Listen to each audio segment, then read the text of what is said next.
As a young adult living in the westernised 21st century world, it's clear that the internet has a huge impact on my life. I spend the majority of my time on my laptop and iPhone, and more of that time online. Exploring the layers of the internet from specialist to hacker, I will go on a journey to understand why our privacy online is at its turning point and how the internet seems to be struggling under the strain of cyber attacks. No 9000 computer has ever made a mistake or distorted information. Almost every day, a possible new victim of phone hacking emerges. 2005. News of the world is under fire for illegally hacking into the royal voicemails. 2011. Sony's PlayStation network is hacked into, compromising over 77 million users' personal information. Coming to a PlayStation 3 near you soon. 2013. Documents are leaked, revealing the NSA has been tapping into millions of phones across the United States. As users of a striving media force, we, the consumers, are clearly at a tug-of-war with our privacy. I guess most of us are aware of the fact that the computer has come to play an increasingly important role in our everyday lives.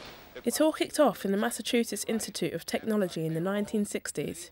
Researchers at MIT successfully built the first fully functioning computer, the compatible time-sharing system. They needed a way of keeping individual files and data private. Giving each individual user a password seemed to be the most adequate and feasible way of safeguarding personal data.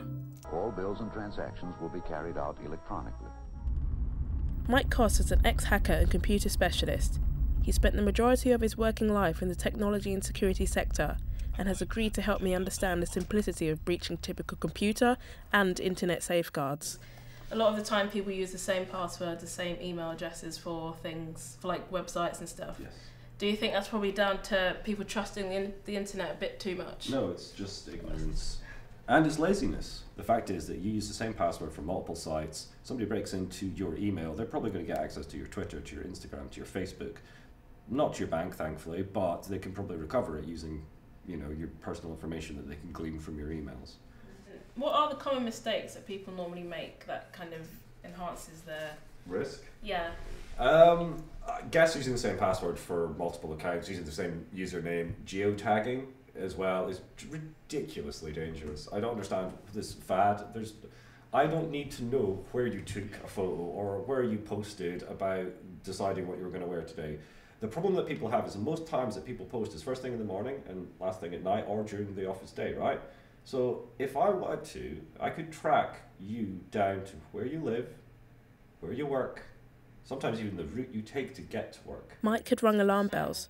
I was guilty of using the same email addresses and passwords on a number of different websites. This is a story you have just got to see. A reporter who covers the tech world said... This is Matt Honan, a senior writer for Wired magazine.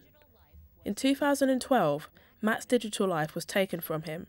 His iCloud, Gmail and Twitter account were hijacked in the space of an hour and left his online life crippled. I was at home and my phone all of a sudden quit working, and I was, just assuming at first that it was that it had crashed or something. And I went to restart it, and it asked me to enter my iCloud password, which I thought was weird, but didn't really think much of. And then it told me my password was wrong. Again, I thought it was just a tech issue.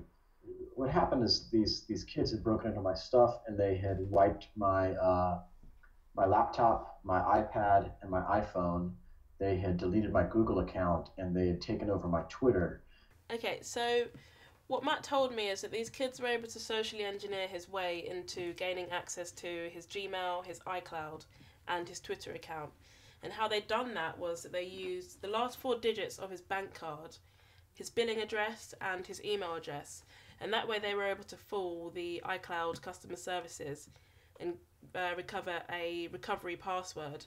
That way they were able to change all of his passwords for his iMac, his iPad, and his iPhone, and lock him out of his own devices. I wanted to learn more about our privacy and the security of our data on cloud services.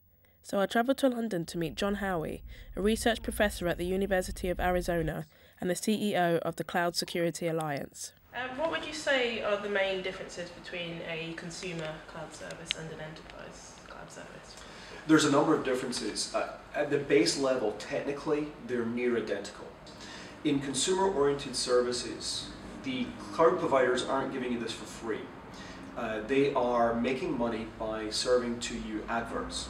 It's called ad-generated revenue. So the cloud providers are in the business of learning as much about you as possible as a consumer, so that they can give you the right adverts, the ones that you're more likely going to click on.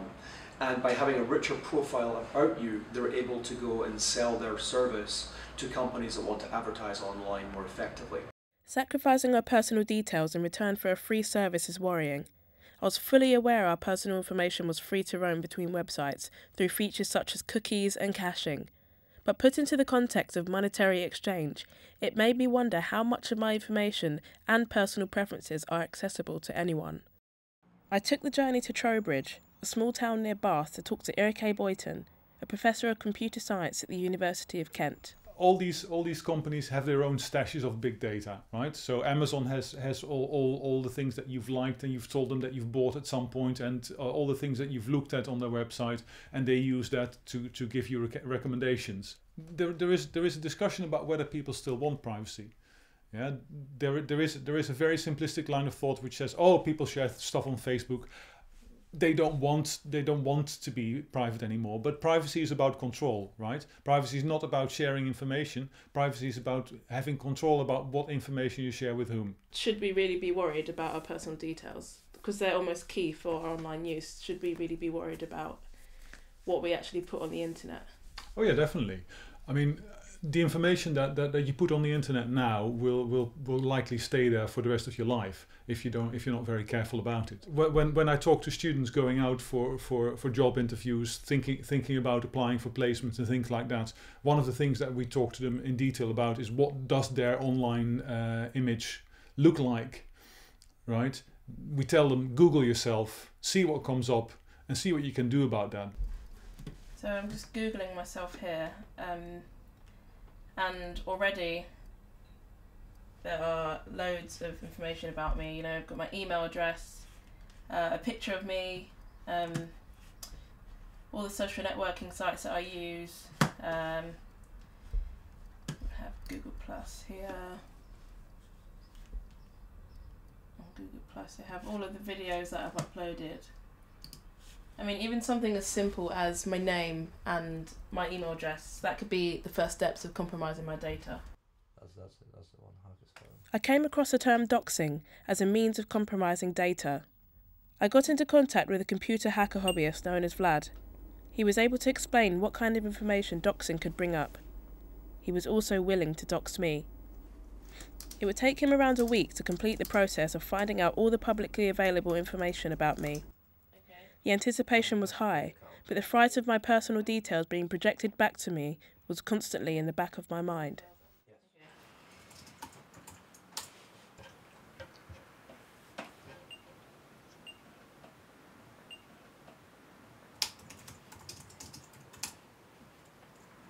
Wow, even down to the cat. During the process, I received a call from a man posing to be Santander. Hello?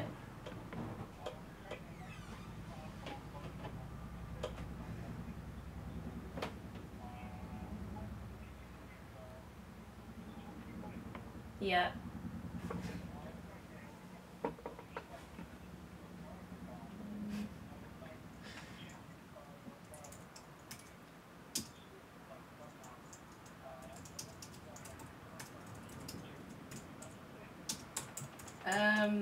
No. No. Okay, thanks. I think that was Vladdy just calling me. Before I could reply, Vlad had disconnected, leaving me to understand the extent and the consequences of the dox. How was that? How was it, Georgia? Yeah, Vlad was able to bring up my home address, my bank details, even my cat's name. Are you scared? A little bit.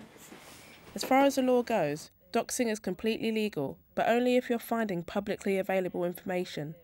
It only becomes trouble if you use the information to stalk or act fraudulently with it. The internet is a booming global network. It caters to over 2 million people and will continue to grow. The game has changed. in a big way. And now we need more security professionals there to help us out, to continue sort of to make sure that our data is safe.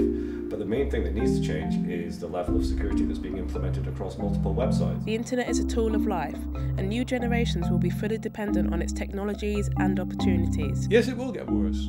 What's beginning to emerge is an awareness in the population that there is a lot of information about you out there, and that it's not being dealt with in the most responsible way. It's only a matter of time before we truly have to rethink our activity patterns, what we share on the web, and who we share it with.